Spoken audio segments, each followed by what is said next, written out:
Jy kan kies wat jy wil, maar nie die prys nie. Elke besluit dra 'n onsigbare prysetiket. Die vraag is, gaan jy glimlag of huil wanneer die rekening kom? Welkom, dis tyd vir Waagmoed en Lewe. Ek is Marina Meiburg. Verkry waagmoed deur inspirasie, geloof en wysheid uit God se woord vir jou lewe. Hallo vriende, welkom by vandag se episode van Waagmoed en Lewe. Ek was so opgewonde om Dinsdag met jou oor hierdie onderwerp te gesels en toe kortweek herstelwerk aan ons solarstelsel, ons program. So teen vandag het hierdie tema nog langer gemarineer. Kom ons gesels oor iets wat ek verlede week raak gelees het en so graag met jou wil deel. Ek het afgekom op 'n baie interessante beginsel, iets wat diep aansluit by wat ons eintlik algemeen in die wêreld rondom ons sien. Individualisme, selfeienaarskap en die afdwing van persoonlike vryheid. Jy ken mos hierdie tipe stelling. My liggaam, my keuse. My lewe, my reg. My geld, my besluit. My besigheid, my reëls. My identiteit, my terme. My kinders, my besluite. En natuurlik nog baie ander. Nou hierdie idees is baie prominent in moderne denke, veral in globale gesprekke oor persoonlike regte, selfbeskikking en ook persoonlike vryheid. En ja, daar is 'n mate van waarheid daarin. Maar daar is ook 'n gevaar wanneer dit oorspoel na radikale individualisme. Ek onthou ons kinders toe hulle tieners geword het, begin het om briefies teen hulle kamerdeure te sit. My kamer, my reëls. Natuurlik het hulle ons huisreëls gerespekteer, maar teenoor mekaar was daardie lyn baie duidelik. En skielik, as hulp nodig was hulle nie nou meer so hulpvaardig teenoor mekaar nie, en die antwoord was dikwels, jou kamer, jou reëls, help jouself. Nou ja, soos die lewe maar werk, daardie briefies het een vir een stilletjies verdwyn. Ek en Fanie het net stilweg geobserveer en saggies in ons mou geglimlag, want jy weet mos, daar is geen beter leermeester as die lewe self nie. En ja, dit bring my by die beginsel, wat my so diep geraak het, dat dit eintlik 'n staanplek op my lewenslesse rakkie verwerf het.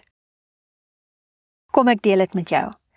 Die skrywer van die artikel, ek het ongelukkig nie die naam afgeskryf nie, sê ons het almal die reg om besluite te neem, selfs om dit af te dwing, maar luister mooi, niemand spring die gevolge van daardie besluite vry nie. Dit weet jy nie. En toe maak hy dit prakties met 'n eenvoudige beeld en dit het my diep getref. Elke besluit wat jy neem, is soos om iets op rekening te koop, maar met 'n onsigbare prysetiket. Wanneer jy daardie besluite neem, weet jy nie wat die prys gaan wees nie, en jy weet veral nie wanneer betaaldag gaan kom nie. Maar een ding is seker, elke rekening moet betaal word. Want daardie besluite rekening staan teen jou eie naam. Pragtig, né? As daardie besluit tot jou voordeel uitwerk, betaal jy daardie rekening met 'n glimlag. Maar as dit jou benadeel, dan betaal jy maar 'n bietjie baie swaar. Nou vriende, dit is nie net 'n lewensbeginsel nie, dit is ook 'n Bybelse waarheid. In Galasiërs 6 vers 7 tot 8 lees ons: Moenie dwaal nie, God laat hom nie bespot nie, want net wat die mens saai, dit sal hy ook maai. Hy wat in sy vlees saai, sal uit die vlees verderf maai, maar hy wat in die gees saai, sal uit die gees die ewige lewe maai. Ons kan dan ook verder sê, elke besluit het nie net 'n prysetiket nie, maar dit is ook 'n saad. Die prysetiket bring 'n rekening, die saad bring 'n oes. Of jy daarvan hou of nie, dit staan vas. En Romeine 14 vers 12 herinner ons verder, dat elkeen van ons vir homself aan God rekenskap sal gee. Selfs die wysheid van Spreuke 22 vers 3 tref onderskeid tussen wysheid en onverstandigheid, deur te sê dat 'n slim mens, of dan nou 'n wyse, sien gevaar en skuil, kruip weg, maar onverstandiges gaan voort en betaal die prys. Ons kan in ander woorde dus eintlik sê dat wysheid vorentoe kyk, voordat besluite geneem word, voordat die rekening opdaag. Wysheid ontsyfer onsigbare prysetikette deur gebed, selfondersoek, navraag en natuurlik ook lewensondervinding. En wysheid sif onkruid van goeie saad uit, voordat die saad in die grond beland. Weet jy dit? So kom ons gesels nou net so 'n bietjie prakties, sodat jy my hart mooi kan verstaan. Wanneer jy Jesus aanneem, maak hy jou gees nuut. Jy begin verander, jy groei, jy word gevorm deur die inspraak van Heilige Gees, die toepassing van God se woord en gebed. Ons weet dit mos nie, maar die gevolge, die besluite rekening teen jou naam, verdwyn nie sommer net nie. Die saad in die grond gaan nie skielik dood nie, die oes kom op. Die verhoudings wat jy in die verlede verwoes het, bly stikkend. Herstel dalk deur genade, maar dis nie 'n gegewe nie. Die verwoeste verhoudings is nie wederbaar nie, jou gees is wederbaar. Jy moet self die rekening van die verwoeste verhoudings vereffen. Jou geld en goed wat jy verkeerd bestuur het in die verlede, se besluite rekening moet vereffen word. Weereens, jou gees is wederbaar, maar nie die konsekwensies van jou swak bestuur nie. Genade help jou om beter besluite te neem, raad in te win en stelselmatig die konsekwensies om te skakel in dividende.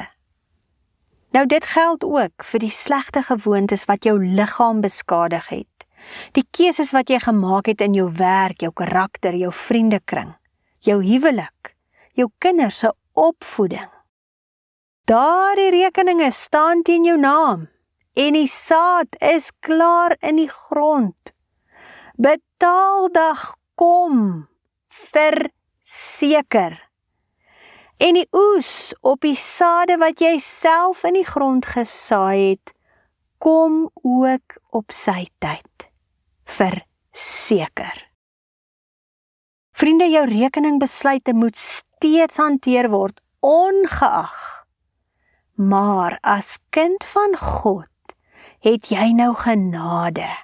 Jy kan vergifnis vra en genade ontvang.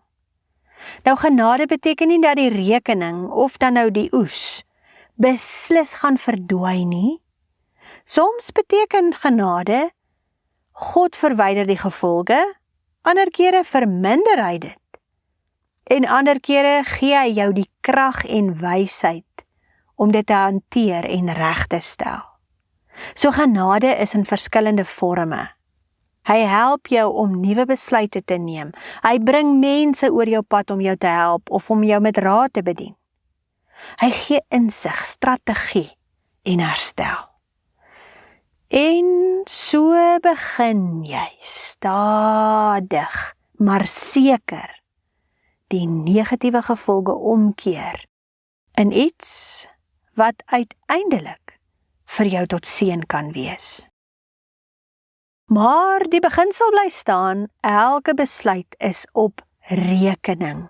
Selfs vandag nog, selfs al dien jy die Here al jare lank. Ons maak nie altyd perfekte besluite nie, ons het nie altyd al die inligting om swak besluite te vermy nie.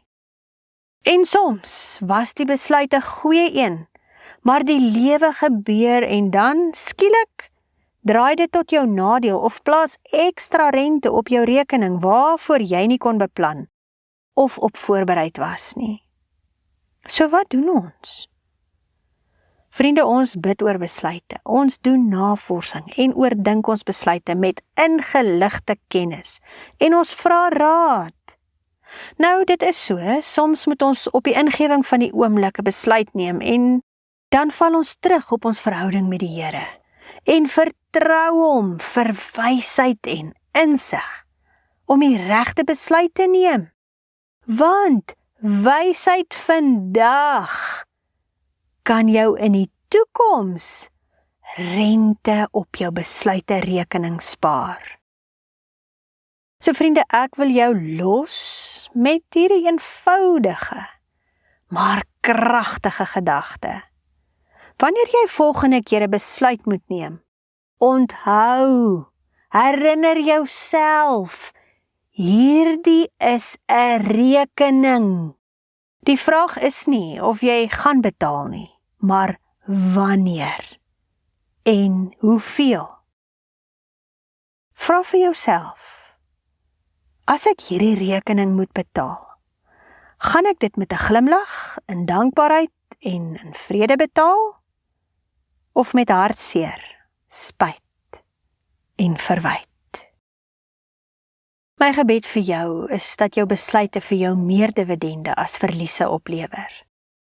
Mag Vader jou deur sy Gees in genade dra en in wysheid lei, selfs wanneer die rekening swaar is om te betaal. Nou ek groet jou vir hierdie week.